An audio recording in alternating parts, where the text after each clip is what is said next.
టీటీడీలో గత గవర్నమెంట్ అప్పుడు జరిగిన దొంగతనాన్ని వీడియోలు బయటకు వచ్చింది. దాని మా అస్తం లేదు, కావాలని ఇది ఎక్కడో జరిగింది, మా మీద నెపం చూపిస్తున్నారని బొమ్మ కనకరెడ్డి మాట్లాడారు. దాని మీద మీరు అంటే వాళ్ళు ఏ పని చేసినా మేము ఇది చేసామని చెప్పి ఒప్పుకునే పరిస్థితుందా? కల్తీని వాడి లడ్డులు తయారు చేసిన విధానంలో వచ్చి దాన్ని పూర్తి స్థాయిగా ల్యాబ్ రిపోర్ట్స్ వచ్చినా సరే వాళ్ళు దాన్ని ఏం చెప్పారు, మాకేం సంబంధం లేదు, ఇదంతా ఓన్లీ క్రియేట్ చేస్తున్నారు, కుటుంబ ప్రభుత్వం కావాలని చెప్పని వైసీపీని దిగజార్చడం కోసం క్రియేట్ చేస్తున్నారని చెప్పారు. ఇప్పుడైనా అదే, అంటే వాళ్ళు చేసే ఏ అవినీతులు ఉంటాయో అవినీతులన్నీ కప్పించుకోవడం కోసం కూటమి ప్రభుత్వం నెపం వేయడం తప్పితే ఒక ఆత్మపరిశీలన చేసుకుంటే అసలు మనం ఏమేం చేశాము, అసలు మనం ఎందుకు ఈ 11 స్థాయికి పడిపోయాము, వైనాట్ 175 నుంచి ఎందుకు 11కు పడిపోయామని ఈ రోజుకి కూడా ఆత్మపరిశీలన చేసే పని లేదు. అలాగే కరుణాకర్ రెడ్డి గారు ఒక్కసారి మీరు ఆలోచించుకోండి, మీరు గత ప్రభుత్వంలో ఏమేమి అవినీతులు చేశారో ఆ వెంకన్న స్వామితోనే మీరు పెట్టుకున్న కాబట్టి మీరు ఏ స్థాయికి దిగజారిపోయారు అనేది ఇంకా మేము చెప్పవసరలా.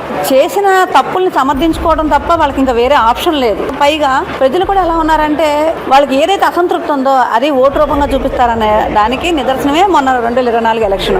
కాబట్టి మనం ఎన్ని ప్రెస్ మీట్లు పెట్టి ఎంత మా తప్పు లేదు, కావాలనే కుటుంబ ప్రభుత్వం మా మీద బురద జల్లుతుంది, మమ్మల్ని కించపరిచేలా చేస్తుందని చెప్పి అన్నప్పటికీ కూడా ప్రజలు చూస్తున్నారు. గత గవర్నమెంట్ లోనే టెంపుల్స్ బాగున్నాయి రాష్ట్రంలో, ఈ గవర్నమెంట్ వచ్చిన తర్వాత టెంపుల్ కానీ ఎక్కడైనా అసలు ఇష్టం వచ్చినట్టు అసలు మాట్లాడడానికి టెంపుల్స్ బాగున్నాయి అనడానికి 150 పైచులకు దేవాలయాల మీద అలాంటి దాడులు జరుగుతుంటే కనీసం నోరు ఎత్తని జగన్మోహన్ రెడ్డి ఈ రోజు ఆ మాట ఎలా మాట్లాడతాడు? అలా నోరు ఎత్తలేదు కాబట్టి ఈ రోజు అకస్పాతాలకు వెళ్ళిపోయాడు. నిజంగా ఆ రోజు కనుక జరిగినట్టుగా మాట్లాడి కనీసం ఎంక్వైరీలన్నా వేసుంటే భగవంతుడి కృపకి పాత్రుడు అయ్యాడు, అంటే ఆయన భాషలో చెప్పాలంటే. కానీ ఈ రోజు అది కూడా లేకుండా దేవాలయాల మీద చాలా దారుణమైన దాడులు చేయించి, చాలా చెప్పుకోవడానికి కూడా ఇబ్బందికరమైన దాడులు చేయించి ఈ రోజు ఆ స్థాయికి దిగజారిపోయాడు.